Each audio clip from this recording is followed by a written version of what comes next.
Very good morning everyone.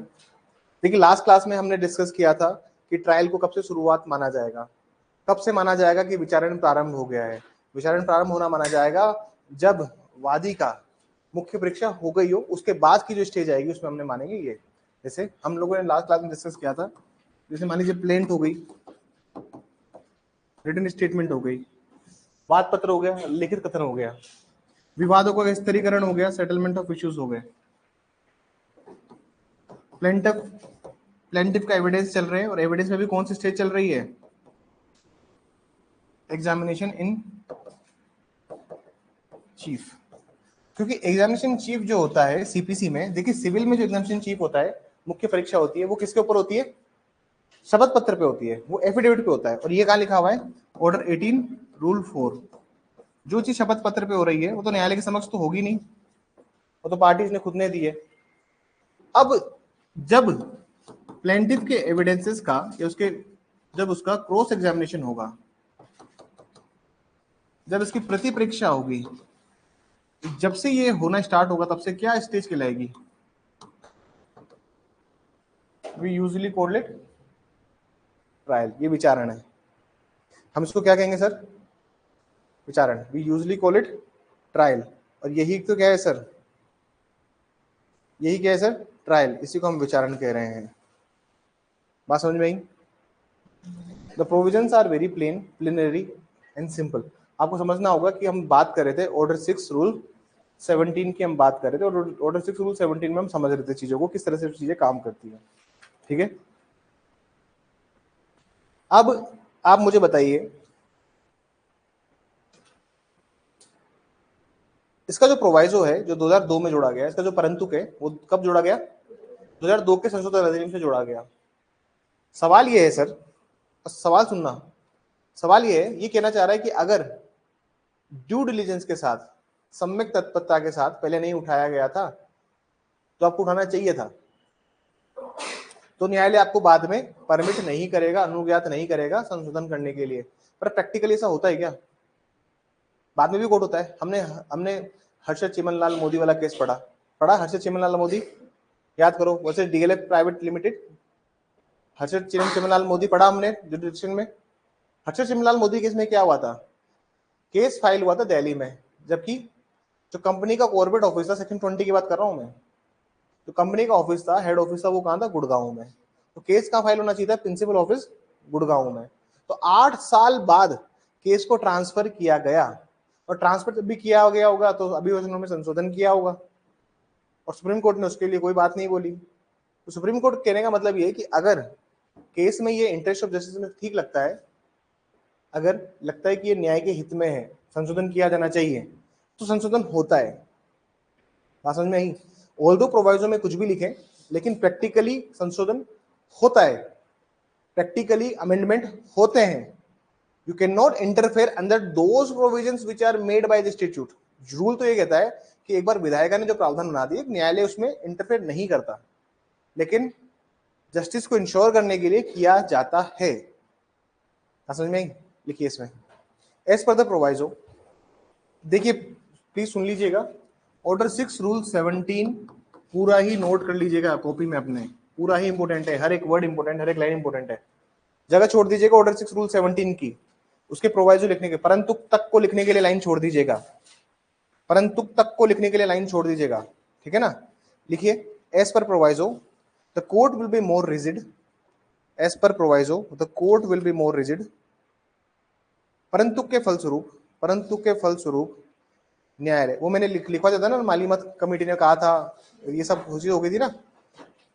As per proviso the court will be more rigid, rigid, the court will see, the court will see, the court will see those amendments would have been made, those amendments would have been made, would have been made in spite of due diligence of parties or not, would have been made in spite of due diligence of parties or not।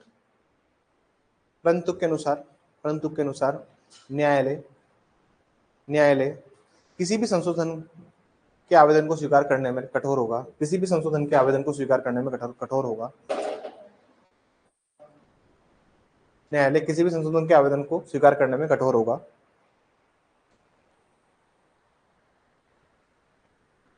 And the court, ऐसे लिखिए, कठोर होगा। न्यायालय इस बात पर भी विचार करेगा कि सम्यक तत्परता के बावजूद भी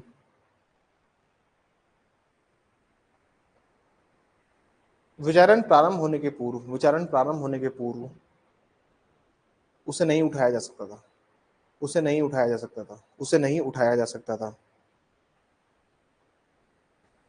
कहां तक लिखा है इंग्लिश में?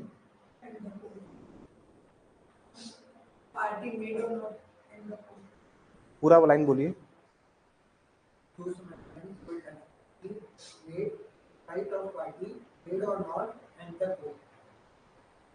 Parties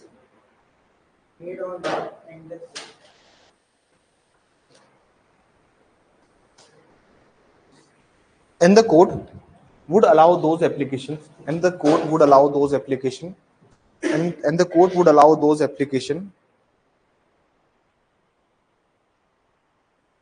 before the commencement of trial.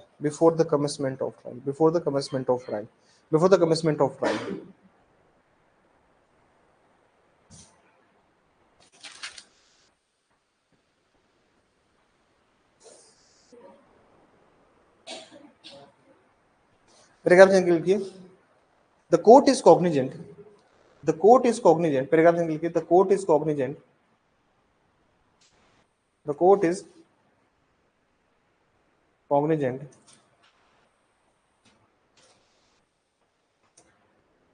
न्यायालय इस बात से परिचित होगा कि इस तथ्य से परिचित होगा कि the court is cognizant of the fact that न्यायालय इस तथ्य से परिचित होगा कि negligence of the one party, fact that negligence of one party should not cause injustice, परिचित होगा कि एक पक्षकार द्वारा की गई लापरवाही का परिणाम दूसरे पक्षकार को नहीं उठाना होगा। That negligence of the one party should not cause injustice to the other party.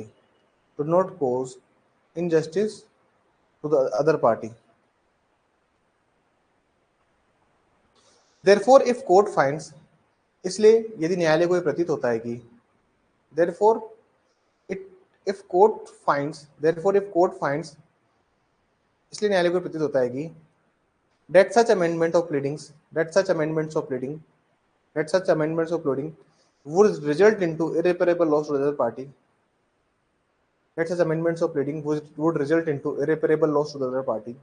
न्यायालय को प्रतीत होता है कि अभिवचनों में किया गया संशोधन किसी अन्य पक्षकार को अपूर्णीय क्षति, अन्य पक्षकार को लिखिए, विरोधी पक्षकार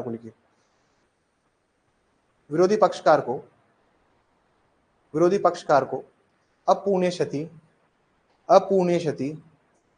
प्रदान करेगा, तो न्यायालय संशोधन के लिए किए गए आवेदनों को अस्वीकार करेगी।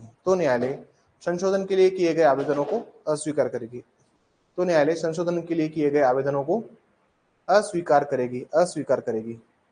Therefore, if court finds that such amendment of pleading would result into amendments of pleading, कहां तक लिखवाया था आपको इसे? हाँ, irreparable loss to other party, then the court will not allow such amendment.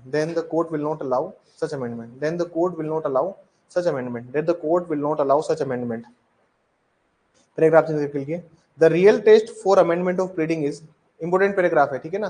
Paragraph change करके लिखना, the real test for amendment of pleading is, अभियोजनों में संशोधन किए जाने के लिए अभिवचनों में संशोधन किए जाने के लिए वास्तविक परीक्षण ये होगा कि the real test for amendment of pleading is, अभिवचनों में संशोधन किए जाने के लिए वास्तविक परीक्षण ये होगा कि that the real that that the real controversy test that the real controversy test that the real controversy test that the real controversy test होगा कि न्यायालय को विवादग्रस्त न्यायालय को विवादग्रस्त न्यायालय को विवादग्रस्त विवादग्रस्त वास्तविक प्रश्न विवादग्रस्त वास्तविक प्रश्न के अवधारण के प्रयोजन देखने होंगे, वास्तविक प्रश्न के अवधारण के प्रयोजन देखने होंगे। Real controversy test, that is only those pleading will be allowed by the amendment। इसलिए न्यायालय को सिर्फ वह that is only those pleading which will be allowed by the amendment which will bring forth the actual controversy देखने होंगे कि क्या लिखा हिंदी में मैंने, सिर्फ वह अभिवचनों के आवेदनों को स्वीकार करना होगा, सिर्फ वह अभिवचनों के आवेदनों को स्वीकार करना होगा, अभिवचनों के आवेदन को स्वीकार करना होगा जिनके माध्यम से वास्तविक विवाद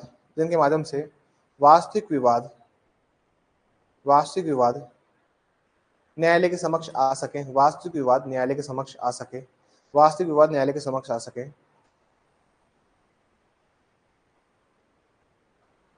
so that suit shall be decided in a comprehensive manner, ताकि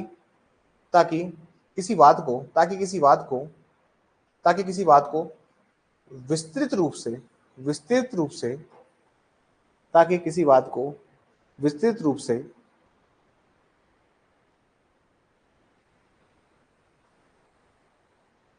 निर्णित किया जा सके, विस्तृत रूप से निर्णित किया जा सके। देखिए, विस्तृत रूप से निर्णित का मतलब क्या होता है? जब एक सवाल ये है, एक शब्द लिखवाया मैंने आपको, comprehensive decision in the suit, विस्तृत रूप से निर्णित किया जा सके। अब यूजुअली क्या होता है, और समझने की कोशिश कीजिएगा, यहाँ पे इस शब्दों को समझिएगा। यूजुअली क्या होता है कि अगर सूट में कुछ भी खामियां रह जाती है, वाद में कुछ खामियां रह गई जिनको डिसाइड नहीं किया जाना चाहिए था, लेकिन कोर्ट ने अलाउ नहीं किया, तो बाद में क्या होगा? उसका एक और सूट आएगा, और बाद में एक और सूट आपने फाइल कर दिया और सामने वाली पार्टी ने उसको ऑब्जेक्शन नहीं किया, तो कोर्ट उसको भी सुनेगा। यही होगा ना। तो यूजुअली क्या होता है, आप सूट को इस तरह से फ्रेम कीजिए। अब अगर फ्रेम नहीं किया है, उसका सिंपल सा मतलब यही है। इसका सिंपल सा मतलब क्या है? इसका सिंपल सा मतलब ये है कि या तो वकील इमेच्योर है, एडवोकेट ने अच्छे से क्यों नहीं ड्राफ्ट किया है, या तो वकील उस नया जो या फिर लापरवाही करी है वकील ने ड्राफ्ट करते वक्त। दूसरी बात एक हो सकती है, वकील को तो पता है कि अगर मैंने अभी से ही मांग लिया, दूसरा सूट कैसे फाइल करने को मिलेगा। बात समझ में आ रही है? हो सकता है ना कि एडवोकेट को लगे कि नहीं यार, इसके लिए एक अलग से सूट फाइल करेंगे, उसकी अलग से कोर्ट फीस लेंगे,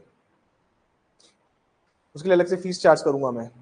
तो कोर्ट को अगर लगता है कि ज्यादा कॉम्प्रिहेंसिव सूट आ सकता है, एक वाद में निर्णय और विस्तृत रूप से हो सकता है, तो कोर्ट फिर अलाउ करेगा एप्लीकेशंस को, irrespective of the time bound. अब ये लिख रहा है ना कि भाई एक बार अगर वाद विचारण प्रारंभ हो गया, उसके बाद आप किसी को अलाउ नहीं करेंगे। उनको नहीं करेंगे जो सम्यक रूप से आप जानते नहीं थे। अगर आप जानते थे तो आपको उठाना है वाद विचारण प्रारंभ होने के पूर्व, मतलब बिफोर इनिशिएशन ऑफ ट्रायल। अगर आप उनको जानते हो ड्यू डिलिजेंस के साथ में, तो आपको रेज करो। अगर आप नहीं जानते थे तो आप बाद में भी रेज कर सकते हो, लेकिन कोर्ट के अलग अलग rulings in that regard we will discuss the same thing further on. ठीक है। जो रियल टेस्ट क्या है इसका, रियल टेस्ट चाहिए सर, रियल टेस्ट क्या है इसका? वो यही है कि भाई रियल कंट्रोवर्सी अगर आ रही है, अगर विवादग्रस्त वास्तविक प्रश्नों को अवधारण करने के लिए आवश्यक है, तो भैया करना पड़ेगा। फिर एक हेडिंग लिखिए, some guidelines for amendments of pleading, some guidelines for amendments of pleading. अभिवचनों में संशोधन करने के लिए, अभिवचनों में संशोधन करने के लिए कुछ दिशा निर्देश। अब क्या क्या गाइडलाइंस है, डिफरेंट जजमेंट्स में आपको एक साथ लिखवा दूंगा, बट राइट सम गाइडलाइंस। ठीक है, लिखिए द बेसिक पर्पस, पहला पॉइंट लिखिए, the basic purpose for amendment is, the basic purpose for amendment is to bring just and comprehensive decision in the suit, to bring just and comprehensive decision in the suit। संशोधन का मुख्य उद्देश्य ये है कि, कि किसी भी बात के निर्णय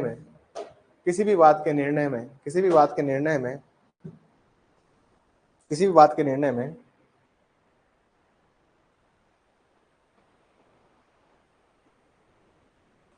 न्याय संगत और विस्तृत निर्णय दिया जाना, न्याय संगत और विस्तृत निर्णय दिया जाना। सेकंड पॉइंट लिखिए, to prevent the multiplicity of proceeding, to prevent the multiplicity of proceeding, प्रक्रियाओं की बहुलता को रोकना, to prevent the multiplicity of proceeding. ठीक है ना सर, आगे लिखिए,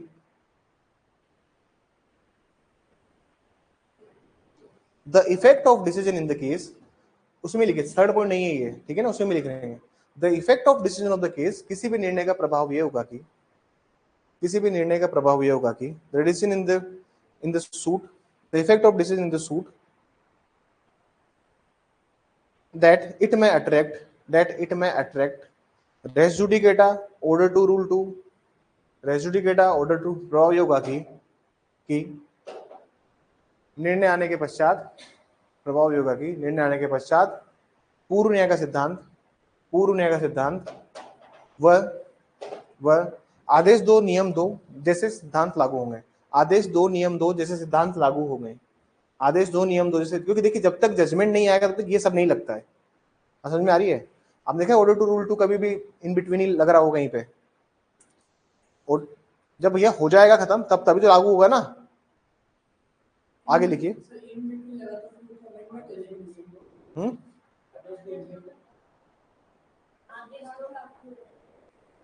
क्या लिखा है?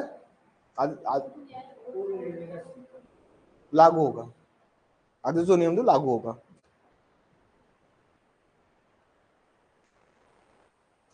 आगे लिखिए, if the party has not been allowed to amend the pleading, if the party has not been allowed to amend the pleading, यदि किसी पक्षकार को वाद पत्र संशोधन करने नहीं दिया जाता,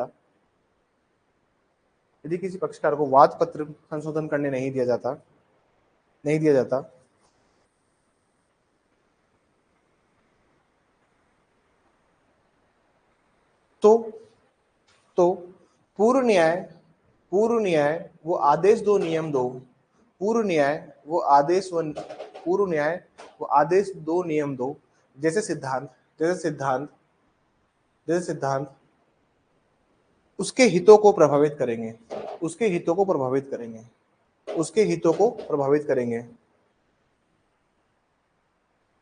If party not allowed to amend the pleading in the course of pendency of suit,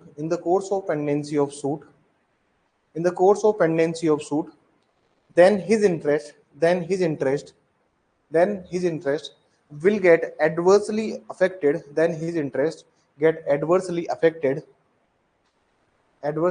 by res judicata or order to rule 2।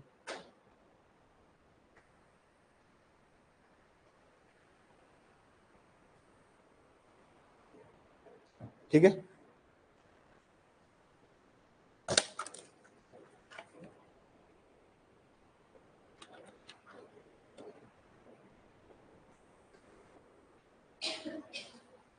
Third point लिखिए, cause of action is the foundation of the suit. Cause of action is the foundation of the suit. किसी भी वाद का आधार वाद हेतुक होता है, किसी भी वाद का आधार वाद हेतुक होता है, वाद हेतुक होता है. The cause of action is the foundation of the suit, and the entire suit revolves around the cause of action. And the entire suit revolves around the cause of action.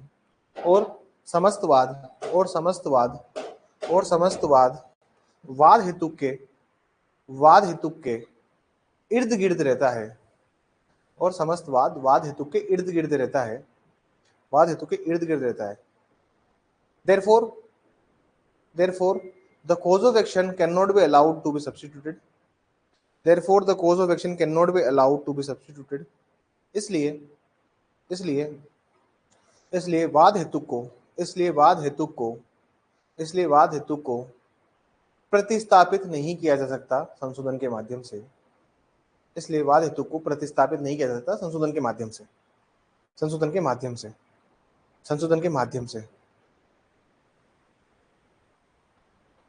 हालांकि amendment for the purpose of further clarifying the cause of action. Amendment for the purpose of further clarifying the cause of action. However, amendment for the purpose of further clarifying the cause of action shall be allowed. हालांकि वाद हेतुक को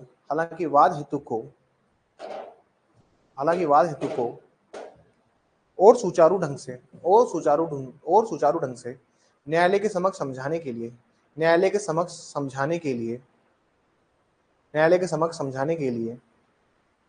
संशोधन किया जा सकता है. चौथा point लिखिए, in the case of bona fide omission,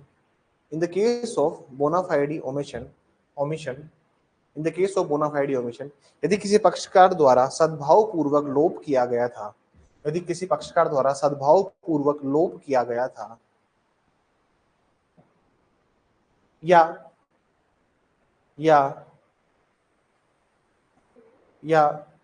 पश्चातवर्ती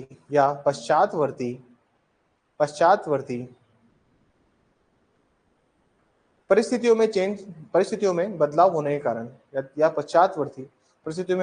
के कारण किए गए संशोधन को स्वीकार किया जाना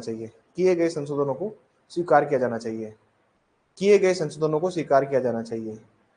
In the case of bona fide omission or subsequently change of circumstances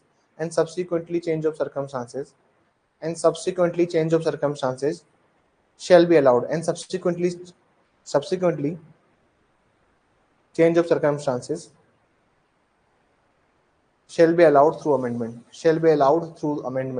अरे भाई, गलती से कोई पॉइंट लिखना था और वो गलती से कोई पॉइंट लिखना जो था पार्टी भूल गई उसको, ठीक है ना, पार्टी को बताना पड़ेगा ना कि ये बोनाफाइड किया है हमने, सद्भाव पूर्वक उसको लोप हो गया उस काम का.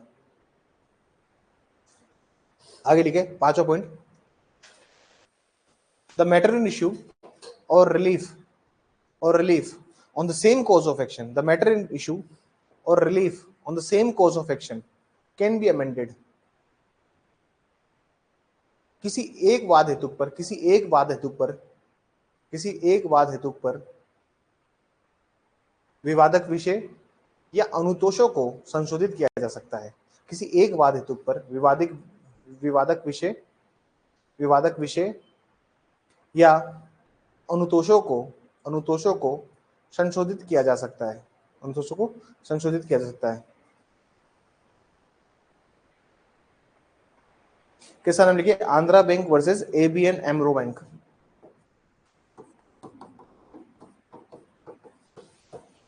Andhra bank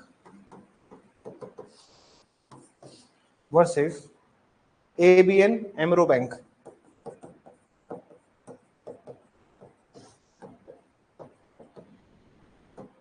ABN AMRO Bank. This is 2007 Supreme Court. And what was held in this case? ये समझिए, लिखिए. अब इस केस में क्या होता है सर, अब इस केस में क्या होता है, एबीएन एमरो बैंक में, अब इसमें क्या होता है कि पार्टी ने क्या होता है कुछ राइट्स अक्वायर कर लिए होते हैं, कुछ अधिकार पार्टी ने सृजित कर लिए न्यायालय ने उसके फेवर में फैसला देके। अगर संशोधन किया तो जो अधिकार, जो राइट्स पार्टी ने अक्वायर किए हैं, जो अधिकार पक्षकार ने ग्रहित किए हैं during the pendency of the suit, वो सब बदल जाएंगे अमेंडमेंट के माध्यम से। तो कोर्ट मना कर रहा है इस केस में, समझ में ही बात। अगर आपने भैया, आप वो पार्टी हो सामने वाली जिसने कोई अधिकार ले लिए, जो स्थिति थी पार्टीज की, अब सामने वाली पार्टी चाहती है कि कुछ ऐसा अमेंडमेंट किया जाए जिससे वो अधिकार पार्टी से छिन जाए, तो ऐसे संशोधन को स्वीकार नहीं किया जाएगा और सुप्रीम कोर्ट कह रहा है बात, लिखिए इसमें। It was held that if the opposite party has already acquired some right, it was held that if the opposite party has already acquired some right, यदि किसी विरोधी पक्षकार द्वारा, यदि किसी विरोधी पक्षकार द्वारा कोई अधिकार सृजित किए गए थे, कोई अधिकार सृजित किए गए थे, यदि किसी विरोधी पक्षकार द्वारा कोई अधिकार सृजित किए गए थे, कोई अधिकार सृजित किए गए थे,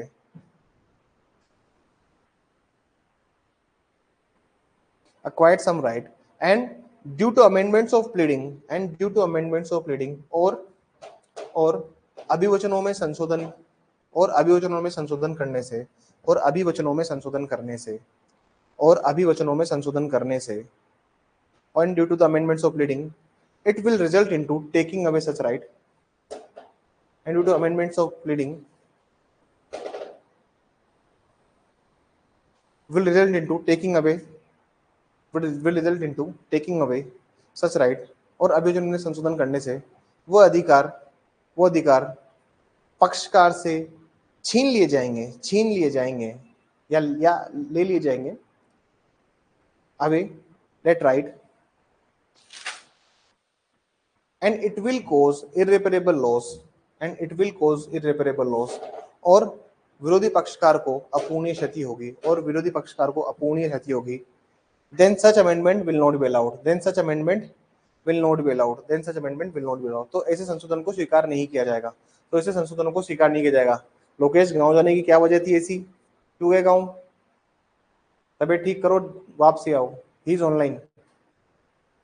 देखो निशांत यहीं बैठे हैं, गुमसुम उदास, ऐसे कह रहे कहाँ गया मेरा दोस्त। संपत कुमार वर्सेस अय्या कन्नू, किसका नाम लिखिए,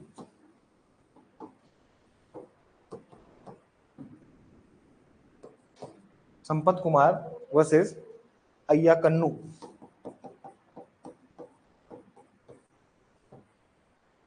अय्या कन्नू and others. This is 2002 Supreme Court. लिखिए,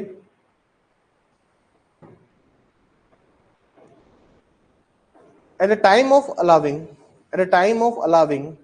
the applications for amendment of pleading, at the time of allowing applications for amendment of pleading, at the time of allowing applications for amendment of pleading, the court will not get into the merits of case, the court will not get into merits of case, the court will not get into merits of case, the court will not get into merit of the case। देखिए, अभिवचनों में ऐसे लिखिए, अभिवचनों में मत लिखिए। अभिवचन के आवेदन को स्वीकार किए जाते समय, अभिवचन के आवेदन को स्वीकार किए जाते समय, अभिवचन के आवेदन को स्वीकार किए जाते समय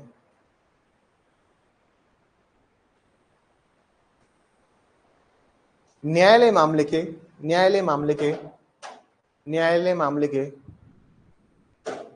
गुणागुण पर, न्यायालय मामले के गुणागुण पर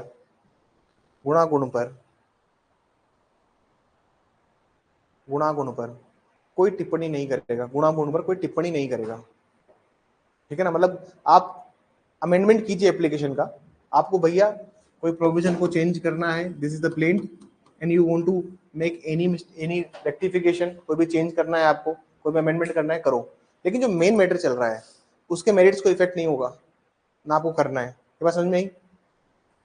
देखिए ये सब पॉइंट ना, जब आप आरजेस में ऑर्डर राइटिंग आता है मेंस के अंदर, मान लीजिए ऑर्डर दे दिया अमेंडमेंट ऑफ प्लीडिंग का, और कुछ केस के फैक्ट्स ऐसे हैं जहां पर केस की मेरिट्स के साथ में, मामले के गुणागुण के साथ में कोर्ट दूसरी पार्टी को टिप्पणी करने के लिए कह रही है, तो आप कौन सा जजमेंट साइड करेंगे? संपत कुमार वर्सेस अय्या कन्नू लिखेंगे वहां पे, in the case of Sampath Kumar versus Ayyakannu 2002 supreme court, the court held that while allowing the application of the, so here therefore disposing this application, इसलिए इस आवेदन का निस्तारण किया जाता है। और तुम लोग लिखोगे उस चीज में, ये नोट्स जो लिख रहे हैं, these notes are very extensive with respect to the prelims, mains and interview। समय इसलिए 16 महीने लगते हैं, वरना 6 महीने में करा दूं पूरा कोर्स, और पता भी नहीं चलेगा कब कब कोर्स हो गया। But I will not do it for you, मतलब मेरे को तो, मुझे सब नहीं चाहिए होता। 6 महीने लगेंगे मुझे, 6 महीने सोचो, 6 महीने में तुम्हारी एक बार में जो फीस है 60-70 हजार रुपए की, एक ही बार में, और फिर क्या कहूंगा 6 महीने बाद दोबारा पढ़ना है? हाँ, अब तो सिलेक्शन लो 50-40 हजार हो तो दोबारा पढ़ना है, तो समझ में आई बात? That is not my method और not our way of teaching. बताओ।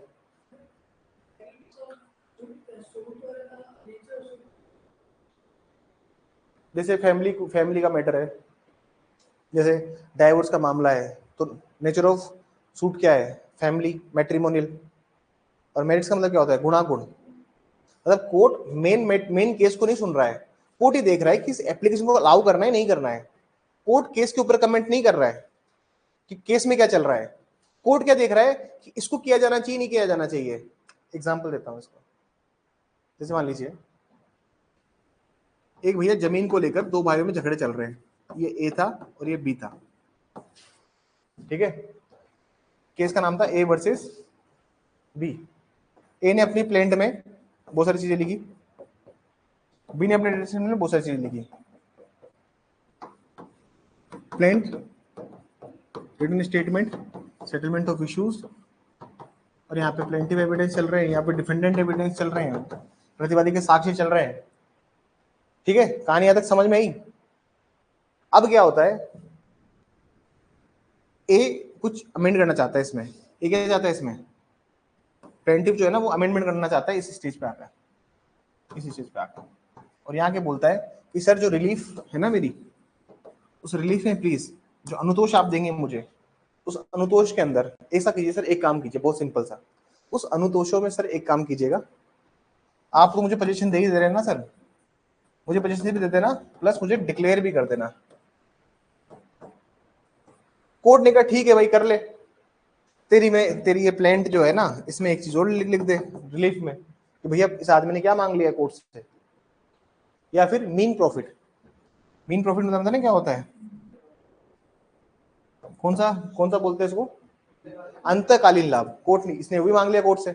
अब बात सुनिए, कोर्ट कह रहा है ठीक है जोड़ ले भाई, ये भी जोड़ना ये भी जोड़ ले। क्या कोर्ट ने उसके फेवर में फैसला दे दिया क्या? इसको बोलते हैं मेरिट्स पे, गुणागुण पर कहां कमेंट हो रहा है? क्या कोर्ट ये बोल रहा है क्या? तो कहने का मतलब है कि जब आप अलाउ कर रहे हैं ना तो टिप्पणी मत कीजिए, आपको मेरिट्स के अंदर एंटर नहीं करना है। क्या कोर्ट ने बताया कि भैया नहीं नहीं ए का मामला है? क्या कोर्ट ने बताया बी का मामला है?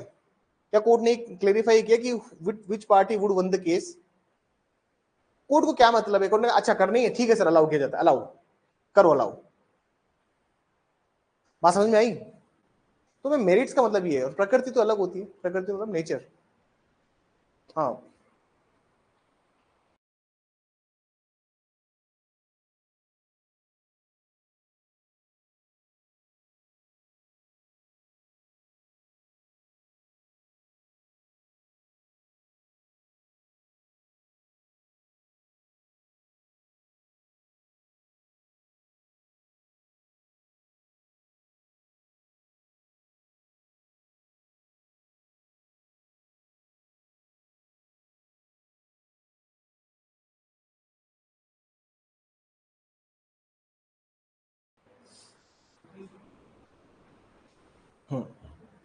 वो कहेंगे तो मैं ऐड कर दूंगा उनके ग्रुप में, मेरे को क्या दिक्कत है?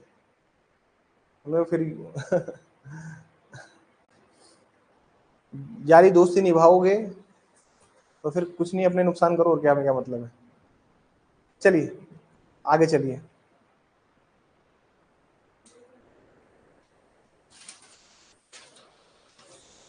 चलिए केस का नाम लिखिए, state of Andhra Pradesh versus messrs pioneer builders.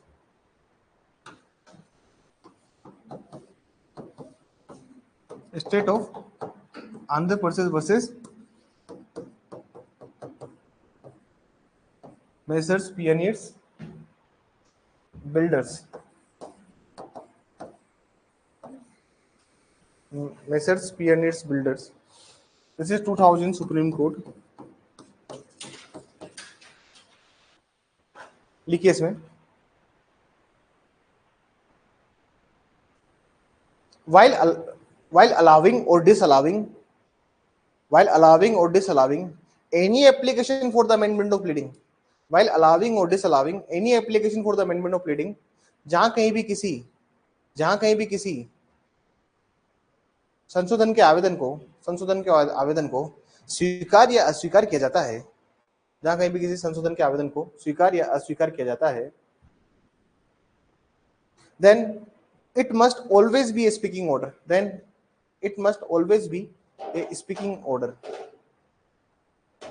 तो ये हमेशा कारण सहित आदेश होगा,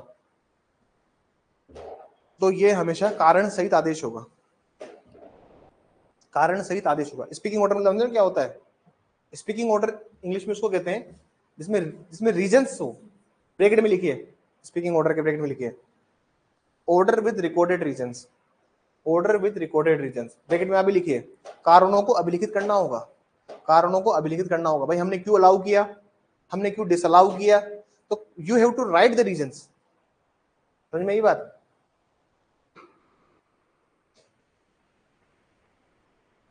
जी पांचों पॉइंट लिखिए, पांचों पॉइंट पे था ना अपन, पांचों तो छठा था, हाँ छठा पॉइंट लिखिए।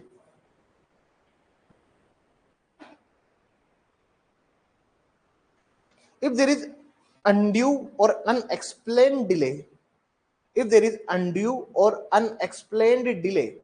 यदि आवेदन किए जाने में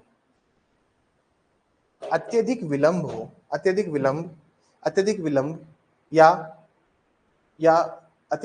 या विलंब का कोई कारण दर्शित ना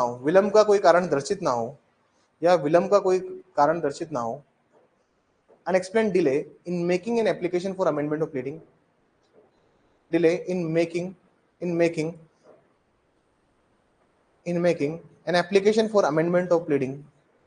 application for amendment of pleading, दर्शित ना हो, तो न्यायालय प्राय ऐसे आवेदनों को अस्वीकार करता है।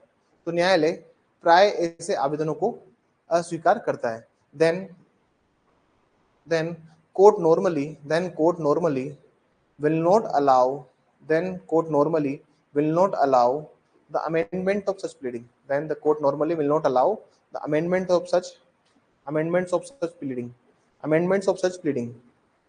ठीक है, अस्वीकार करता है। आगे लिखिए, इसका नाम लिखिए उषा बालासाहब स्वामी। There are a lot of cases, और जो केसेस लिखा रहा हूँ ना सर, इसी को एक सिद्धांत उठा के तुमसे प्री में मेंस में पूछेगा तो बात मेरी लिख लो। आज ऑर्डर 6 रूल 17 में किसी कोई बात नहीं है जो मैं नहीं लिख रहा और आएगा नहीं एग्जाम में। उषा बालासाहब स्वामी,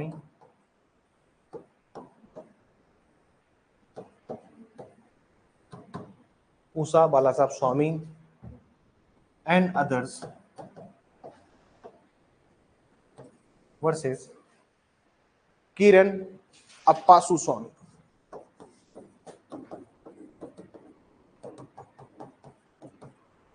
Kiran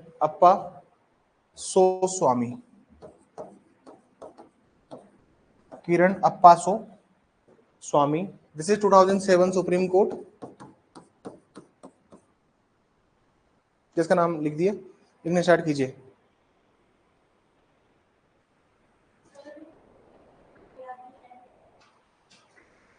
उषा बाला साहब वर्सेस किरण अप्पासो कर दो। बाकी बच्चों से जो अलग बनाता है ना आपको, वो सर केस का पूरा नाम बनाता है। आपको क्या बनाता है केस का? अब कोई बच्चा केस वाले बाहर दिखता है, और कोई बच्चा लिखता है हिज होलीनेस श्रीपद वेलगुरु केशवानंद भारती महाराज, किसको नंबर ज्यादा मिलेंगे? एक बच्चा लिखेगा Kesavananda Bharati versus state of Kerala, और एक बच्चा लिखेगा एक बच्चा लिखेगा his holiness Shripad Velguru Kesavananda Bharati Maharaj versus state of Kerala, number किसको ज्यादा मिलेंगे? तो पूरा नाम लिख रहा है। एक्सेप्शनल बच्चों में और नॉर्मल बच्चों में यही तो अंतर होता है। तो एक्सेप्शनल बच्चे बहुत डिफरेंट चीज थोड़ी करते हैं। क्या सोने का है क्या वो लोग कि जज बने हैं, सोने के लिए बने? हाँ, या भगवान का विशेष आशीर्वाद प्राप्त है क्या? नहीं। कुछ कुछ चीजों में बदलाव कीजिए, आप भी जज बन जाएंगे। रॉकेट साइंस थोड़ी ना जज बनना। ये थोड़ी लिखा है कि भैया इस मुहूर्त में जो पैदा होगा वही जज बनेगा, ऐसा है क्या? तो भगवान के बच्चे थोड़ी ना है, वो भी हमारी तरह नॉर्मली है जो जज बन रहे हैं। चीजों को डिफरेंट तरीके से करना स्टार्ट कीजिए, आप जज बन जाएंगे।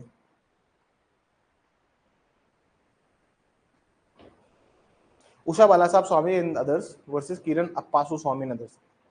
अब इसमें क्या होता है ना सर, ऐसा होता है इस केस में कुछ फैक्ट्स ऐसे थे कि एक पार्टी ने क्या किया सर, एडमिशन कर लिया, मतलब एक फैक्ट था उसको स्वीकृत कर लिया, उसको स्वीकृति दे दी, एक तथ्य की क्या दे दी पार्टी ने। और अभी सवाल पूछूंगा इससे, आप ही लोगों से पूछूंगा, जवाब देना मुझे, ठीक है ना? जवाब दीजिएगा, पूछूंगा। निशांत आपसे पूछूंगा और कश्मीरा और एकता, तीनों से पूछूंगा, ठीक है ना? एक पार्टी ने स्वीकृति कर ली, अब पार्टी चाहती है जो मैंने स्वीकृति करी उसको मैं वापस ले लें। पार्टी क्या चाहती है? स्वीकृति को वापस लेना चाहती है भाई साहब। पार्टी चाहती है कि मेरी स्वीकृति ना लगे न्यायालय के समक्ष, तो पार्टी ये चाहती है वापस लेना उसको by the way of amendment, संशोधन करके। अभियोजन में संशोधन करेगी तो स्वीकृति वापस हो जाएगी ना सर। पार्टी का सोच ये है, जो पार्टी ने जो भी एडमिशन किया था, अब पार्टी जो अमेंडमेंट कर रही है, अब पार्टी जो अमेंडमेंट कर रही है वो क्या है सर? इनकंसिस्टेंट है। इनकंसिस्टेंट मतलब असंगत है। किसके साथ? जो पहले उसने एडमिशन किया था। मतलब अब पार्टी ने बात से क्या है सर, पलट रही है। समझ में ही कहानी? अब जो पार्टी अमेंडमेंट कर रही है वो इनकंसिस्टेंट हो जाएगी, असंगत हो जाएगी, जो पुरानी जो बात कही ना उससे। पार्टी अब ये करना चाहती है, क्या इसको अलाउ किया जाएगा निशांत? किसको अलाउ किया जाएगा? हाँ, इसको अलाउ किया जाएगा? क्यों नहीं किया जाएगा? कौन सा सेक्शन बोल रहा है? भारतीय साक्ष्य अधिनियम का सवाल ये है। भारतीय साक्ष्य अधिनियम में हमने पढ़ा ना, हमने 2 दिन पहले। हाँ, मर्मरिंग नहीं। कौन सा सेक्शन था निशांत?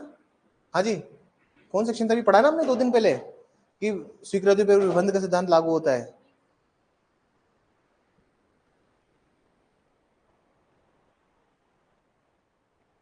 अभिषेक, कौन सा सेक्शन लगेगा? घर जाके क्या पढ़ते हैं, मम्मी से देखें क्या, कौन सा सेक्शन लगेगा? 25। इसलिए कहो चुपचाप करो, सुना तो नहीं उसका? हाँ, होशियारी, पढ़ाई कीजिए। अरे जज बनना सब चाहते हैं। जज क्या है सर? जज सबको बनना है, लेकिन बनेगा वही जो बुद्धि में तेज होगा, जो जो फुल कंसंट्रेशन का क्लास में बैठेगा। तुमको एक सेक्शन नहीं याद हो रहा है, लिखवाया ना 25 में कि भैया 25 लगता है, वो 25 इसलिए पहले पढ़ाया मैंने तो मुझे ये पढ़ाना था। बात समझ में आई? तो उषा बाला साहब सिद्धांत में, समझ में आई बात? और जो पार्टी यहाँ पे जो प्लीडिंग कर रही है, ये कैसी प्लीडिंग है जो संशोधन करना चाहती है? ये है म्यूचुअली डिस्ट्रक्टिव प्लीडिंग। जो पार्टी अमेंडमेंट चाहती है मतलब पारस्परिक विनाशकारी अभिवचन। याद करो, पढ़ा था मैंने आपको। अगर कोई पार्टी खुद ही की इनकंसिस्टेंट, खुद ही का असंगत अभिवचन वापस दोहरा रही है तो वो म्यूचुअली डिस्ट्रक्टिव प्लीडिंग है, वो उसको सपोर्ट नहीं कर रही है। देखिए, अगर आप अपने बात कई भी बात को सपोर्ट करते हैं, अगर आप सुनिए इधर इधर, अरे पन्ने पलाना छोड़िए, सुनिए इधर। अगर कोई पार्टी ने एडमिशन किया था, कोई पार्टी ने कोई स्वीकृति दी थी, अगर अमेंडमेंट उसको सपोर्ट करने में होता तो अलाउ होता? पार्टी ने कोई स्वीकृति दी थी, इसी को सपोर्ट करने में कोई एक और अमेंडमेंट कर देते तो स्वीकार होता। लेकिन अगर आप बिल्कुल थर्ड चीज लेके आ रहे हैं, पुरानी बात को छोड़ के अपनी बात से पलट रहे हैं, जो अब क्या बन जाएगी, इनकंसिस्टेंट प्लीडिंग बन जाएगी, असंगत अभिवचन बन जाएंगे। इसको हमने एको नाम से बोला था, these are the mutually destructive pleading. बोला था ये पारस्परिक विनाशकारी अभिवचन है, इनको स्वीकार नहीं किया जाना चाहिए। याद करो रेशियो डिग्री बढ़ाते वक्त, ज्यादा है। उषा बाला साहब में ये कहा गया था। एंड दीज केसेस आर, अब देखो कल को अगर मान लीजिए ऐसी ही फैक्ट्स पे, इसी फैक्ट्स पर अगर एक ऑर्डर पूछ ले आपसे हाई कोर्ट, आप तैयार हो इसका आंसर करने के लिए? Are you ready to answer this question? Reasoning भी है तुम्हारे पास कि स्टॉपर लगता है सर एडमिशन पे, you have reasoning, you have case law, you have strong points. बेहतरीन क्यों नहीं होंगे आप सबसे? बनेंगे ना बेहतरीन सबसे। रॉकेट साइंस है क्या भैया जज बनना? सिर्फ और सिर्फ हार्डवर्क चाहिए, मेहनत चाहिए, डेडिकेशन चाहिए, और एक बार कोर्स कंप्लीटली थोरोली बहुत डिटेल पढ़ा हो आपका, कोई नहीं रोक सकता यार जज बनने से। देखिए, if A party has made an admission earlier, if a party has made an admission earlier, if a party has made an admission earlier, यदि किसी पक्षकार द्वारा पूर्व में स्वीकृति की जाती है, यदि किसी पक्षकार द्वारा पूर्व में स्वीकृति की जाती है, and by amendment of pleading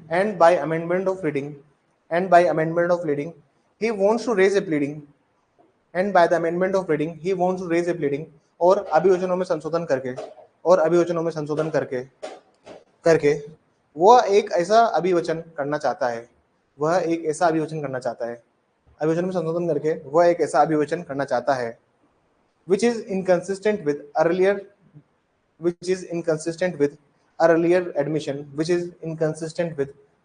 admission, जो कि पूर्व में की गई स्वीकृति से असंगत होगी, जो कि पूर्व में की गई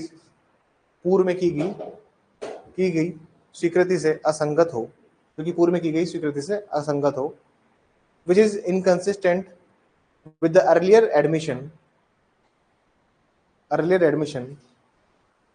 then it would be considered as mutually destructive pleading, तो उसे पारस्परिक विनाशकारी अभिवचन माना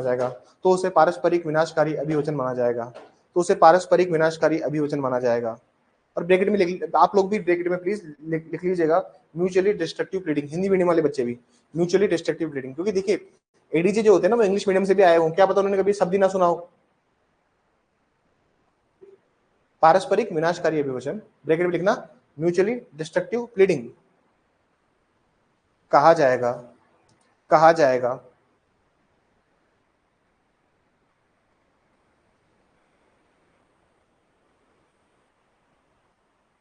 हालांकि यदि however if the pleadings are not mutually destructive, हालांकि यदि अभिवचन पारस्परिक विनाशकारी नहीं है,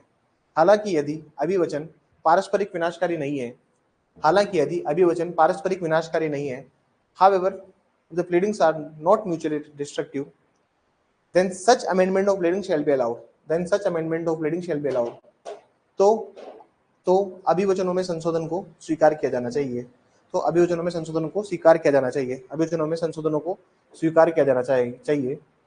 however if the amendment would be mutually destructive, हालांकि यदि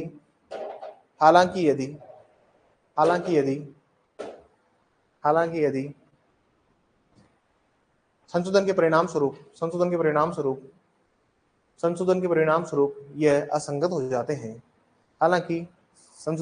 स्वरूप यह असंगत हो जाते हैं, however if the amendment would be mutually destructive,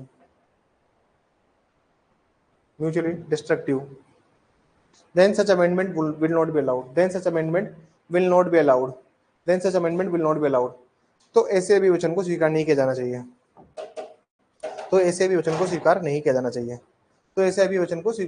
चाहिए, ठीक है ना सर? जैसे मान लीजिए, कहने का मतलब क्या है सर पहले मैं अपने को क्या बता रहा हूँ, अरे पहले मैंने अपने को बताया टेनेंट, मैंने अपने प्लेंट में लिखा कि मैं कौन हूं सर, भैया मैं किराएदार हूं, अगले ही पल मैं खुद को बताता हूं, मैं चाहता हूं अमेंड करके मेरे को क्या बना दिया जाए, मेरे को 100 में बना दिया जाए अमेंड करके। अरे भैया तूने तो खुद लिखा ना कि तू किराएदार किराएदार किराए से रहता था, अब तू खुद चाहता है ओनर बनना, तो कैसे होगा ये? तो किराएदार ही हो सकता है, तो ओनर ही हो सकता है। बात समझ में आ रही हो? अरे आयो को नहीं, आयो ना आयो, आगे ना, इससे इजी प्रोविजंस। अगर आपने रेस्ट वगैरह पढ़ लिया है, these provisions are not very difficult. समझ में आया कि how does the amendment of pleading should work? बहुत स्तर पे पढ़ रहे हैं अपन, याद रखना ये बात। 6-17 तो बहुत ही स्तर से पढ़ रहा है, और बाकी देखिए सीपीसीएसआई कुछ कुछ पार्ट तो बहुत ही रद्दी है, जो कहीं नहीं पूछता उसको। क्योंकि जो पूछते हैं ना सर, जाके देख लेने के बाद सिंगल में यही सब पूछेंगे, जिसको मैं ऊपर से पढ़ा रहा हूँ ना, वो तो पूछेंगे भाई तुमसे। सिंगल भी देख लेने एक बार जाके, जब तुम पूरा खत्म हो जाएगा ना एक्ट, तो लगेगा कि हाँ सब कुछ पढ़ा दिया, हो गया सब खत्म, देयर इज नथिंग लेफ्ट। तुम मेंस में देखिए, मेंस के हिसाब से पढ़ाया जा रहा है ये, प्री के हिसाब से नहीं। साल भर प्री के हिसाब से, मेंस के हिसाब से पढ़ो, प्री निकाल लोगे। लेकिन अगर साल भर प्री के लिए पढ़ा है तो प्री भी नहीं निकलेगा और मेंस भी नहीं निकलेगा। ठीक है ना? कौन सा पॉइंट है? 7वां आएगा ना? 7वां पॉइंट लिखिए।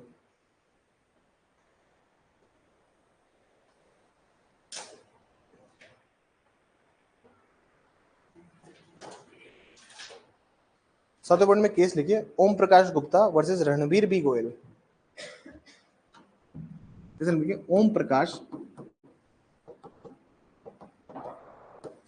Gupta versus Ranbir B Goyal. Ranbir B Goyal, this is 2002 supreme court.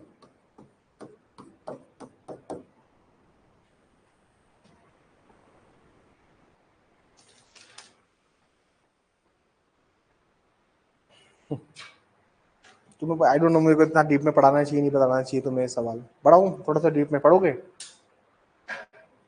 पढ़ोगे डीप में?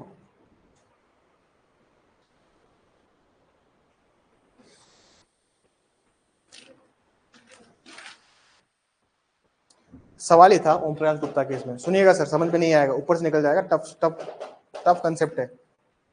सवाल ये था, सवाल इसमें सवाल ये था कि सर अगर सूट पेंडिंग है, रखो उसको साइड में रखो, सूट पेंडिंग है और during the pendency of suit, मतलब वाद लंबित था कोर्ट के अंदर, वाद क्या था सर? पेंडिंग चल रहा है, लंबित है, कानून बदल जाता है, लो क्या हो गया है सर? चेंज हो गया है, उसका क्या प्रभाव होगा? तो डिटेल जाऊंगा मैं, इतना डिटेल में ये this is the level of DJS, क्या पता, लेकिन आज 2 साल 3 साल बाद क्या पता ये स्तर आ जाए। करवाऊंगा तो मैं सारा ही, मान लीजिए कानून चेंज हो जाए सर, ठीक है ना? एक डायग्राम बनाएंगे इसके ऊपर, एक डायग्राम में पूरा समझा दूंगा, लिखवाऊंगा कुछ नहीं फिर, ठीक है ना? ये ओम प्रकाश गुप्ता की बात कर रहा हूँ मैं, Om Prakash Gupta versus Ranbir Goyal 2002 supreme court. देखिए लॉ में चेंज होगा तो 2 तरह का लॉ में चेंज होगा, ठीक है ना सर? एक होता है प्रोसीजरल लॉ, उसको हम कहते हैं प्रक्रिया विधि, और दूसरा होता है सर सब्सटेंटिव लॉ, उसको हम क्या कहते हैं sir?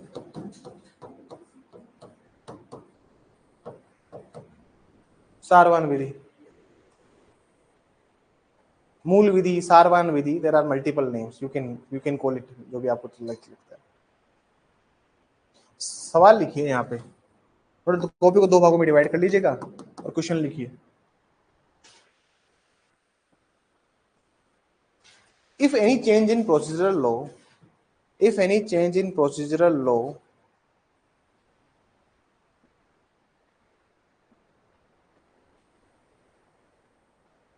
if any change in procedural law, is it required to change amendment of pleading? Is it required to do amendment of pleading? Is it required to do amendment of pleading? यदि प्रक्रिया विधि में बदलाव किया जाता है, यदि प्रक्रिया विधि में बदलाव किया जाता है, यदि प्रक्रिया विधि में बदलाव किया जाता है तो तो तो अभिवचनों में संशोधन करने की आवश्यकता है। तो क्या अभिवचनों में संशोधन करने की, तो क्या अभिवचनों में संशोधन करने की आवश्यकता है, तो क्या अभिवचनों में संशोधन करने की आवश्यकता है।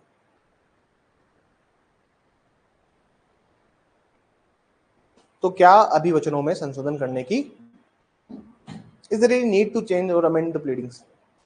इसका आंसर लिखिए, इसका आंसर लिखिए, no process is the matter of trial, no process is the matter of trial of evidence, no process is the matter of trial of evidence. इसमें लिखिए नहीं, नहीं, नहीं, नहीं, साक्ष्य विचारण के समय लिए जाते हैं, साक्ष्य विचारण के समय लिए जाते हैं, साक्ष्य विचारण के समय लिए जाते हैं, और प्रक्रिया का पालन भी विचारण के समय किया जाता है, और प्रक्रिया का पालन भी विचारण के समय किया जाता है, विचारण के समय किया जाता है, और प्रक्रिया का पालन भी विचारण के समय किया जाता है। आगे लिखिए,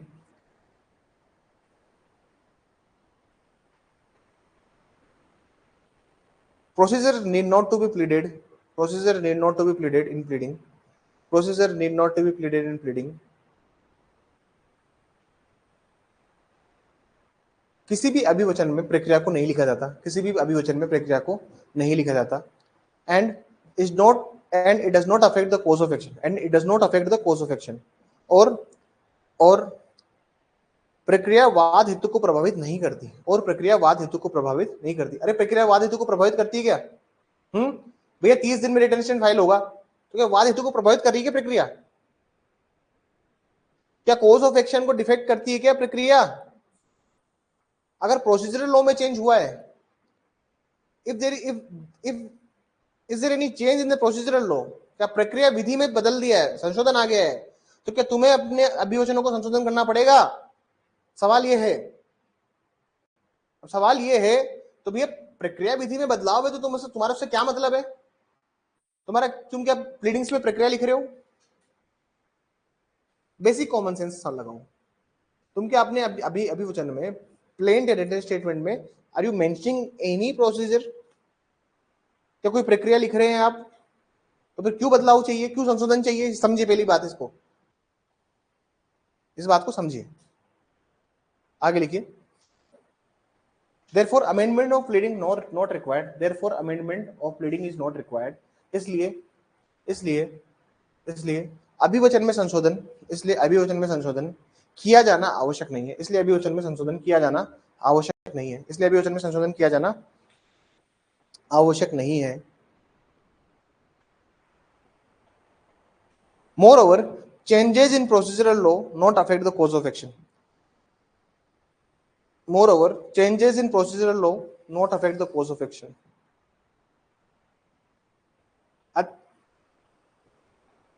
और आवश्यक नहीं है, और प्रक्रिया विधि में प्रक्रिया विधि में प्रक्रिया विधि में प्रक्रिया विधि में प्रक्रिया विधि में बदलाव होने पर वो वाद हेतु को प्रभावित नहीं करता है, वाद हेतु को प्रभावित नहीं करता है, और पक्षकारों के सारवान विधिक अधिकारों को भी प्रभावित नहीं करता है, और पक्षकारों के सारवान विधिक अधिकारों को प्रभावित नहीं करता है। And it also does not effect, and it also does not effect the substantive legal rights of the party, and it also does not affect the substantive legal rights of the party, substantive legal rights of the party।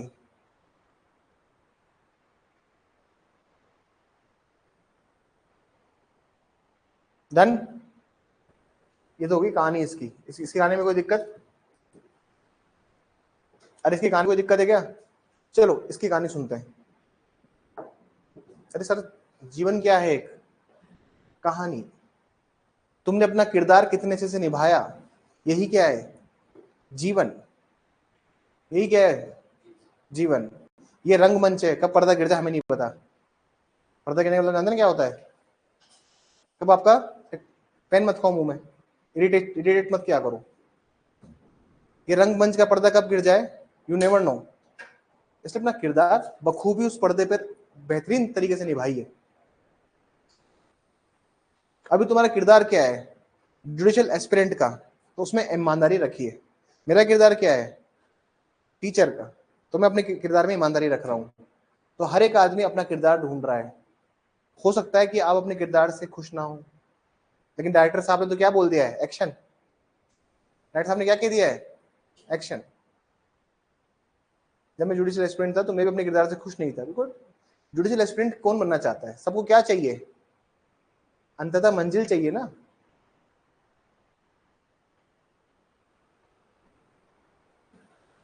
ये एक रंगमंच का पर्दा है, तुम भी अपनी मेहनत करो। सफल होना और सफलता प्राप्त करना अंतर है। और जितनी जल्दी इसको समझ लोगे ना, उतना ही जिंदगी से तनाव कम हो जाएगा। दोबारा, सफल होना और सफलता प्राप्त करना, दोनों में अंतर है। कुछ लोग सफलता प्राप्त करके भी सफल नहीं है, और कुछ लोग बिना सफलता प्राप्त किए भी सफल हैं। तुम लोग क्या चाहते हो, वो तुम्हारा जीवन है। तो लाइफ को समझिए, उसके गोल्स को आइडेंटिफाई कीजिए। अभी आपका जो लाइफ में काम है वो तैयारी करने का है, तैयारी कीजिए। जब आप इससे निकल जाएंगे, इस पड़ाव को छोड़ देंगे, जब आप कुछ अच्छे पद पर चले जाएंगे, तो वहां पे फिर आपका कुछ और उद्देश्य होगा। तो जीवन उद्देश्यों के साथ होना चाहिए। एक स्टूडेंट थे हमारे, आगे बोलते हैं सर मेरे को जज बनूं तो भी अच्छा, नहीं बनूं तो भी अच्छा। मैंने बोला इस समय एक ही उद्देश्य होना चाहिए, क्या, जज बनना है। बनूं तो भी अच्छा, नहीं बनूं तो भी अच्छा। इसका एक सिंपल से मतलब है दैट यू हैव बैकअप। आपके पास क्या है सर, जिस दिन तुम्हारे जीवन से बैकअप चले जाएंगे, लग जाओगे तो तुम लगेगा ना, अरे भैया तैरना कब सीखता है आदमी, जब उसको पता है कि अगर नहीं तैरे तो क्या होगा, डूबेंगे। क्या होगा, डूबेंगे। क्या होता है, छोटे बच्चों को फेंक देते ना छोटे छोटे तालाब में, जा तैर। उसका उद्देश्य ये तो होता है कि आप सीखें। आइए सब्सटेंटिव लॉ में, सारवान विधि में आइए प्लीज। दो होते हैं सर, दो होते हैं सर। देखिए दो तरह के लॉ होते हैं, एक होते हैं पर्सपेक्टिव लॉ और एक होते हैं, एक क्या होते हैं सर, रेट्रोस्पेक्टिव लॉ। एक होते हैं, एक होते हैं सर, क्या बोलते हो आप उसको, भविष्य लक्ष्य और भूत लक्ष्य। दिस इज भूत लक्ष्य। और ये क्या है सर,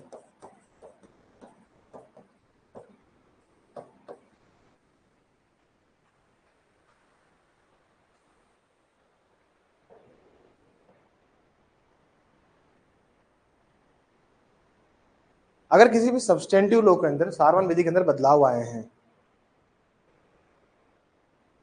तो क्या होता है सर, सब्सटेंटिव अगर लॉ में चेंजेस आए हैं तो वो क्या प्रभावित करते हैं, आपके वाद हेतु को प्रभावित करते हैं। एक लाइन लिख लीजिए, the substantive law will affect the course of action, will affect the course of action. Substantive law will affect the course of action. सारवान विधि, सारवान विधि पक्षकार के वाद हेतु को प्रभावित करती है। सारवान विधि पक्षकार के वाद हेतु को प्रभावित करती है, वाद हेतु को प्रभावित करती है। पर्सपेक्टिव लॉ में लिखिए, भूत लक्ष्य में लिखिए। भूत लक्ष्य का मतलब क्या होता है कि सर जो कानून बदला गया है उसका प्रभाव कहां से होगा, पीछे से। जैसे मतलब आज कोई कानून बदला गया, जैसे आज क्या तारीख है, 18 नवंबर को कोई कानून आया और कोर्ट उसको बनाते तो बोल दिया कि इसका प्रभाव क्या होगा सर, इसका प्रभाव भूत लक्ष्य होगा। मतलब जितने भी केसेस पहले लगे हुए हैं सब पर ये कानून लागू हो जाएगा। मैं जहां बात करता हूं रेट्रोस्पेक्टिव, जहां पे मैं बात करता हूं रेट्रोस्पेक्टिव की, मैं बात करता हूं, जहां मैं बात करता हूं, तुम लोगों ने गलत लिखवा दिया बेटा मुझे, ऐसे क्यों करते हो तुम लोग? हाँ,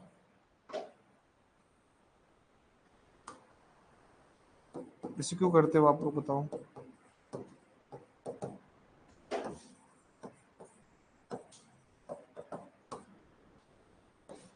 हाँ सर, तो पहले हम बात करते हैं भूतलक्षी की, रेट्रोस्पेक्टिव की। इसका मतलब होता है कि कानून अगर 18 नवंबर से लागू हुआ है तो और उसको दे दिया कि इसका प्रभाव उन पुराने केस, मान लीजिए कोई केस पेंडिंग चल रहे हैं कोर्ट के अंदर, उन सब पर भी इसका प्रभाव होगा।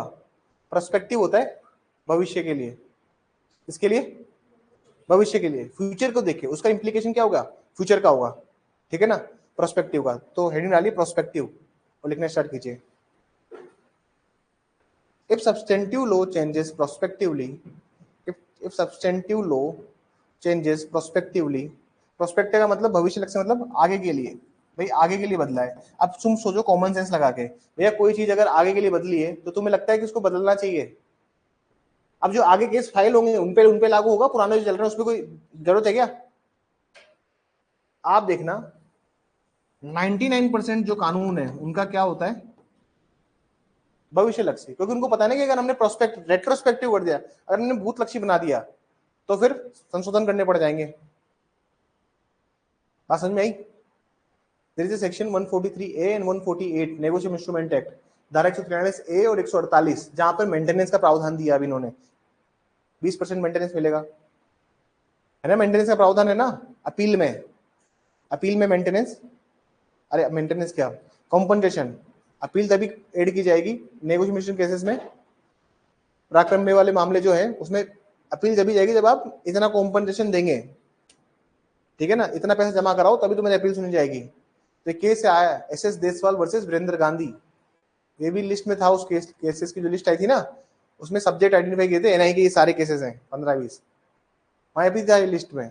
जो लिस्ट भेजी ना मैंने 23-24 वाले जजमेंट की, उसको प्लीज प्रिंट निकाल कर रख लेना अपने पास, सारे इंपॉर्टेंट जजमेंट्स हैं। और जो अब इसमें अभी नहीं आया ना, अभी इस एग्जाम में नहीं पूछे, लेकिन जरूरी नहीं है वो लास्ट नेक्स्ट ईयर जो आर उसमें भी पूछ सकते हैं, समझ में आई बात? इस साल नहीं पूछे लेकिन नेक्स्ट टाइम भी पूछ सकते हो, सारे इंपॉर्टेंट जजमेंट्स है उसमें। तो सर इसमें लिखिए, सर जो चीज भविष्य से लागू हो रही है तो पिछले वाले केसेस को क्या मतलब है उसमें? अरे सर कोई कानून आज लागू हुआ 18/11, इसको हमने बोला कि ये पर्सपेक्टिव होगा, ये भविष्य लक्ष्य होगा, तो मतलब 18 तारीख के बाद 19, 20, 21, 22 जब भी कोई केस फाइल होगा तो उस पर क्या होगा, ये कानून लागू होगा। लेकिन अगर कोई कहता है कि इस कानून का प्रभाव कब से होगा, पुराने जो केसेस फाइल है उन पर भी इसका प्रभाव होगा, तो इसका मतलब क्या है सर, संशोधन करना पड़ेगा। कॉमन सेंस लगाओ, इसका मतलब क्या है सर, संशोधन करना पड़ेगा, अमेंडमेंट करना पड़ेगा। अगर रेट्रोस्पेक्टिव कानून है, अगर रेट्रोस्पेक्टिव कानून है, भूत लक्ष्य कानून है, तो क्या करना पड़ेगा, संशोधन। अगर भविष्य लक्ष्य कानून है तो हमें क्या मतलब है, जो आगे वाले केसेस आएंगे उनमें करना अपना संशोधन। कॉमन सेंस से सोचिए, तो हाइपर टेक्निकल अप्रोच नहीं चाहिए तुम्हें जज बनने के लिए। अरे तुम्हें क्या चाहिए, कॉमन सेंस। तो तुम्हारा बेसिक कॉमन सेंस है ना, अगर तो तुम खुद बता दो कि यार इसी बात को सुप्रीम कोर्ट ने बोल दिया, जजमेंट बन गया, ओम प्रकाश गुप्ता। लिखिए इसमें, if substantive law changes prospectively, यदि कोई सारवान विधि, यदि कोई सारवान विधि, यदि कोई सारवान विधि में संशोधन भविष्य लक्ष्य रूप में हुआ है, यदि कोई सारवान विधि में परिवर्तन भविष्य लक्ष्य रूप में हुआ है, if substantive law changes prospectively it does not affect the rights of party हुआ है, तो पक्षकार के, तो वो पक्षकार के सारवान अधिक, तो वो पक्षकार के, तो वो पक्षकार के सारवान विधिक अधिकारों को प्रभावित नहीं करता, तो पक्षकार के सारवान विधिक अधिकारों को प्रभावित नहीं करता। Then it does not affect the rights of parties, bracket में लिखिए कोज ऑफ एक्शन, ब्रैकेट में लिखिए वाद हेतुक, प्रभावित नहीं करता। किसको प्रभावित नहीं करता सर, अल्टीमेटली तो वाद हेतु को प्रभावित नहीं करता ना वो। Therefore amendment is not required, इसलिए संशोधन की कोई आवश्यकता नहीं है, इसलिए संशोधन की कोई आवश्यकता नहीं है। अब ये प्लीडिंग्स में अमेंडमेंट की कोई आवश्यकता नहीं है। और अब हेडिंग डालिए रेट्रोस्पेक्टिव, लिखिए रेट्रोस्पेक्टिव भूतलक्षी, हेडिंग डालिए भूतलक्षी। भूतलक्षी मतलब भूतकाल। हाँ, जो उस दिन इंसिडेंट हुआ था ना, मैं आपको बता रहा था कार में जब मैं जा रहा था रात को 1-2 बजे।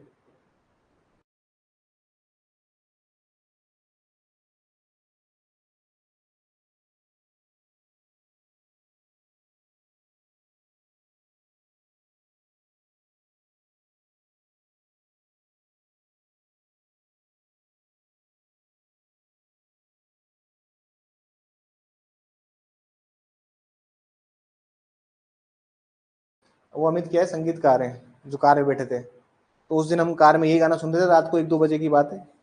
आमी जेतो माँ सूदी जेतो माँ। गाड़ी की स्पीड हो गई हमारी 90-100 की। शादी से आ रहे थे वापस, 10-11 तारीख की बात है। अभी रास्ते में बिल्कुल बिल्कुल ब्लैक, एकादशी थी उस दिन सबसे बड़ी, देव उठने एकादशी। जंगल का रास्ता था, एक बिल्कुल ब्लैक ब्लैक डॉग। अभी समझ लो कि वो मूर्ति खड़ी कर दो, इस तरह का डॉग था वो। क्या होता है यूजुअली जब कुत्ते सामने आ जाते हैं गाड़ी के तो भाग जाते थे। He never tries to escape. उस टाइम हम ध्यान नहीं आ रही, और हम वी आर लिसनिंग दैट भूल भुलैया 3 का song. I never believe in those bullshits, but उस दिन मुझे रियलाइज हुआ, उस दिन भी हमें रियलाइज 1-1.5 घंटे बाद ही हुआ कि यार ये क्या हुआ। उस टाइम वहां रियलाइज करते, दिक्कत क्या थी। But the thing is those things exist. क्या पता वो कोई संदेश देने आया हो, because we are driving very fast. हम सोचे जल्दी पहुंचते हैं घर। Then after I drive very carefully, तो मैंने स्लो ही चलाई, मैंने कहा छोड़ो यार, हो सकता है कुछ इंडिकेशन हो। चलिए रेट्रोस्पेक्टिव में लिखिए। अभी का इंडिकेशन ये है कि ओम प्रकाश गुप्ता को खत्म करते हैं। If substantive law changes retrospectively, if substantive law changes respectively, यदि सारवान विधि में कोई बदलाव भूतलक्षी रूप में हुआ है, यदि सारवान विधि में कोई बदलाव भूतलक्षी रूप में हुआ है, then it will affect the course of action, then it will affect the course of action, तो वह वाद हेतुक में भी परिवर्तन करेगा, तो वह वाद हेतुक में भी परिवर्तन करेगा। And therefore amendment of pleadings is required, therefore amendments of pleading is required। और इसलिए अभिवचन में संशोधन आवश्यक है, और इसीलिए अभिवचन में संशोधन आवश्यक है, और इसीलिए अभिवचनों में संशोधन आवश्यक है। 8वां पॉइंट लिखिए, against the order related to the amendment of pleading, against the order related to the amendment। 9वां पॉइंट है, 8वां पॉइंट है। Against the order related to the amendment of pleading, जहां कहीं भी कोई आदेश अभिवचनों में संशोधन के लिए किया गया है, जहां कहीं भी कोई आदेश अभिवचनों में संशोधन के लिए किया गया है, an appeal will not lie, an appeal will not lie, तो वहां कोई अपील नहीं होगी, तो वहां कोई अपील नहीं होगी। Rather A revision under section 115 will lie, rather A revision under section 115 will lie, बल्कि बल्कि धारा 115 में, बल्कि धारा 115 में, धारा 115 में पुनरीक्षण पुनरीक्षण पुनरीक्षण पुनरीक्षण किया जाएगा, पुनरीक्षण के लिए आवेदन किया जाएगा, पुनरीक्षण के लिए आवेदन किया जाएगा, पुनरीक्षण के लिए आवेदन किया जाएगा, पुनरीक्षण के लिए आवेदन किया जाएगा। रिवीजन को पुनरीक्षण ही कहते हैं ना, पुनर्विलोकन रिव्यू, पुनरीक्षण के लिए आवेदन किया जाएगा। 9वां लिखिए, क्वेश्चन बना के लिखिए, what is the difference between subsequent pleading and amendment of pleading. What is difference between subsequent pleading and amendment of pleading? पश्चातवर्ती अभिवचन और अभिवचनों में संशोधन के मध्य क्या अंतर है, और अभिवचनों में संशोधन के मध्य क्या अंतर है। पश्चातवर्ती अभिवचन और अभिवचनों में संशोधन के मध्य क्या अंतर है। अरे कुछ तो अंतर हो गई। तुम सब्सिक्वेंट प्लीड करते हो, एक सब्सिक्वेंट प्लीडिंग क्या होती है, सुनिए इधर। पश्चातवर्ती अभिवचन क्या होते हैं। सर आपने पॉइंट लगाए थे 1 2 3 4 5, दिस इज योर प्लेंट, ठीक है। कल को तुम्हें 2 पॉइंट्स और पता लगे, कल को तुम्हें क्या लगे, 2 पॉइंट्स तुम्हें और पता लगे, तुमने क्या किया सर, अरे पेन मत खाइए प्लीज, ये हैबिट सुधारिए। मान लीजिए कल को आपको 2-3 पॉइंट पता लगे, केस की सुनवाई चल रही है, यहां पर आपने एप्लीकेशन लगाई ऑर्डर 6 रूल 17। दो अंतर समझिए। देखिए सब्सिक्वेंट प्लीडिंग का मतलब होता है कि जो ओरिजिनल प्लीडिंग है ना, इसी में आपने एक और कागज लगा दिया, नत्थी करते हैं ना अपन, एक्स्ट्रा कागज पूरक। अरे सप्लीमेंट्री क्या होती है, एग्जाम में पेपर लिखते हो ना, सप्लीमेंट्री लेते हो, तो आप तुम्हारा आंसर भाई 23 सवाल तक तो तुमने इस कॉपी में लिखे हैं, और 24, 25, 26 जो बचे वो किस में आएंगे, सप्लीमेंट्री में आते हैं ना। तो सर 6, 7, 8, 9 इनके लिए आपने क्या किया है सर, इसको बोलते हैं अपन सब्सिक्वेंट प्लीडिंग, पश्चातवर्ती अभिवचन। लेकिन संशोधन क्या होते हैं सर, वो भी सुनिए। सर ओरिजिनल प्लीडिंग हमारे कितने पॉइंट्स थे, 5 पॉइंट थे ना सर। अमेंडमेंट का मतलब होता है संशोधन करना अभिवचन के अंदर। जैसे मैं बोलता हूं भैया 3 को हटा दो, या 3 की जगह एक नया तीसरा लगा दो, इसको बोलते हैं अपन क्या, अमेंडमेंट ऑफ प्लीडिंग। ठीक है, आप प्रतिस्थापित कर देते हो दूसरी प्लीडिंग उसकी जगह, या फिर उसको पूरे काट देते हो, हटाओ यार, समझ में आई बात। लेकिन अगर आप कोई चीज ऐड कर रहे हो तो उसको कहते हैं सब्सिक्वेंट प्लीडिंग, पश्चातवर्ती अभिवचन। जैसे होता है ना, जैसे सब्सिक्वेंट फाइलिंग ऑफ चार्जशीट भी तो होता है ना, अरे चार्जशीट फाइल कर दी 177(8) में, एक और चार्जशीट फाइल कर दी, एडिशनल चालान कहते हैं ना हम लोग, अतिरिक्त चालान पेश किया गया न्यायालय द्वारा। न्यायालय में क्या पेश किया गया, अतिरिक्त चालान, मतलब एडिशनल चार्जशीट फाइल करी कोर्ट के सामने 177(8) में। वो पुलिस वाला बोलता है ना, सर देखो ये तो चालान लो, ये तो हम चार्जशीट फाइल कर रहे हैं, सर प्लीज सर हमें और टाइम दिया जाए, हमें एडिशनल एक और चार्जशीट फाइल करनी है, अभी भी इन्वेस्टिगेशन जारी है इस मामले में, बहुत बड़ा मैटर है। हो सकता है ना कल को पुलिस ऐसे बोल दे, तो उसमें जो अतिरिक्त चार्जशीट, वैसे ही सर इधर क्या है, प्लीडिंग जो अलग से आ रही है, शुरुआत में नहीं थी अब आ गई, समझ में ये बात, इसको कल लिखेंगे। ठीक है, दैट्स ऑल फॉर टुडे, है ना, सी यू टुमारो। हाँ वेंसडे का ऑफ रहेगा, वेंसडे को ऑफ रहेगा। कल की क्लास थोड़ा लंबी हो सकती है, कल की क्लास क्या हो सकती है सर, थोड़ी सी लंबी, 1.25 घंटे के 2 लेक्चर हो सकते हैं।